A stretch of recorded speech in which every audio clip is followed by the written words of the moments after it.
nobody tells you these three things about being successful, and not knowing this is costing you quietly everything. Today, I am going to tell you three brutal, honest truths about what it takes to build a successful life.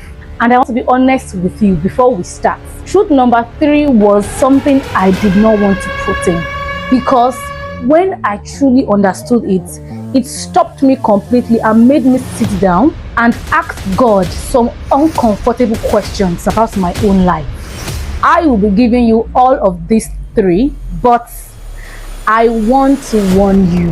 One of them is going to make you uncomfortable. It made me uncomfortable. And the most common response to uncomfortable truth is to what? Dismiss it. Please don't do that today. Stay with the discomfort, because on the other side of it is the thing that actually changes your life. Now, here is the first truth. Most people are not failing to build a successful life because they are lazy. Most people are not failing because they lack talent. Most people are not failing because God hasn't given them enough. Most people are failing because they are actually working very hard to build a life that was never theirs to build. Now, let me explain. They are building the life their parents wanted. They are building the life their peers expect of them, the life that looks impressive on paper, and they are getting very good at building it. They are completely miserable, not fulfilled. But here is what I have learned from my own life. Success is not a universal destination. It is a personal one.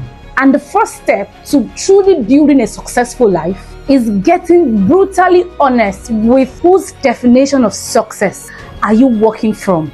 Is it God?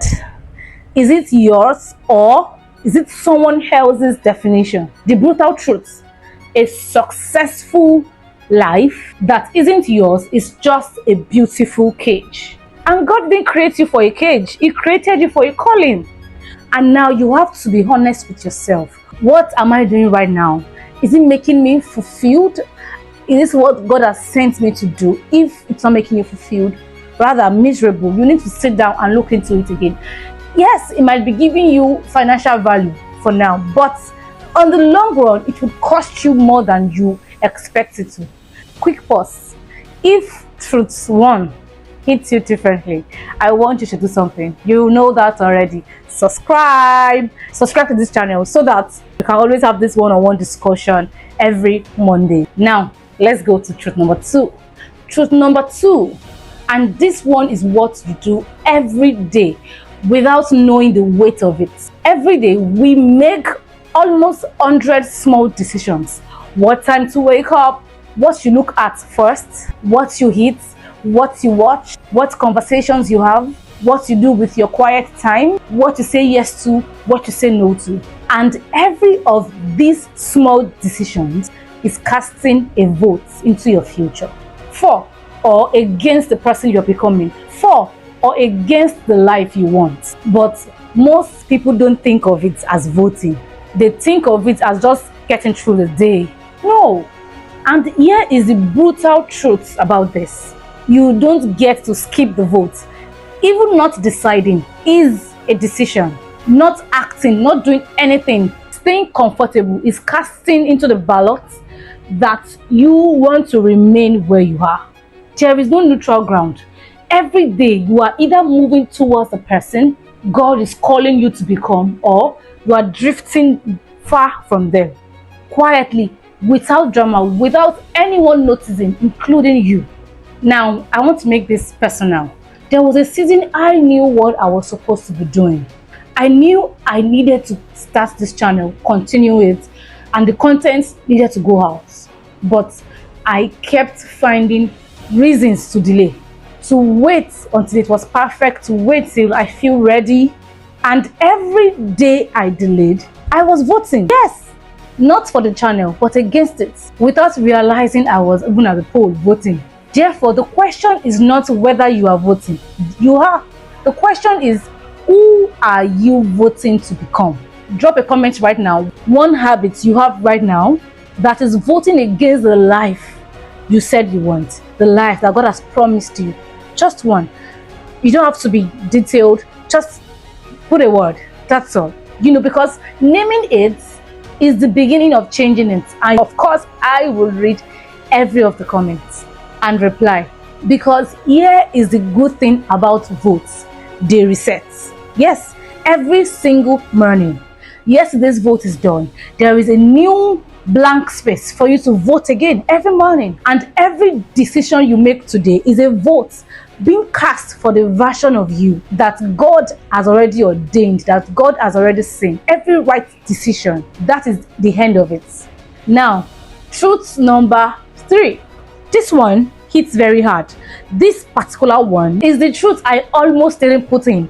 That's one that made me sit down. Like I told you in the beginning of this video, I'm not going to soften it. It is comfort is the enemy of the life that God is calling you to.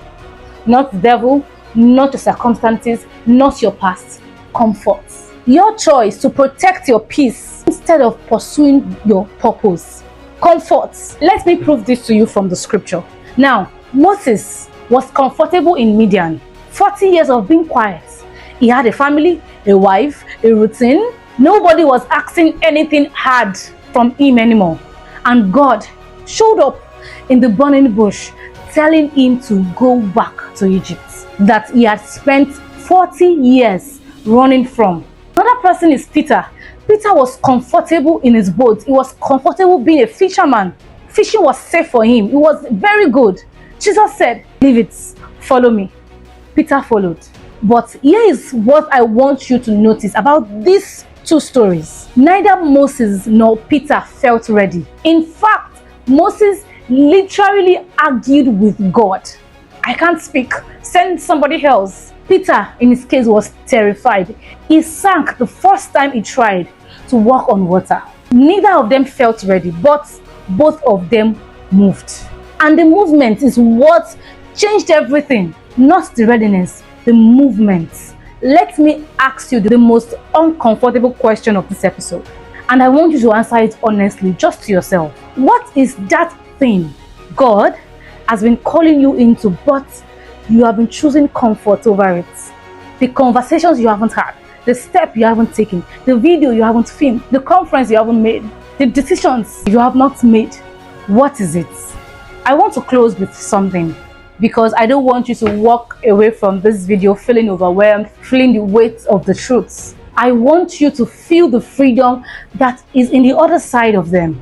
Because here is what I have learned from my own seasons of silence. Every person you admire, who built something real, who answered their calling, who stepped out of their comfortable life and into the one that God designed for them, every single one of them had a moment of fear, a moment of uncertainty, a moment comfort whispered to them also. But they went anyway. They moved. Nobody who did anything great ever felt ready. They just decided that the discomfort of staying small hurts more than the discomfort of growing. One question, and I want you to answer it real. What is that area of your life where the discomfort of staying small needs to start hurting than it currently does? If you want to, you can drop it in the comment section.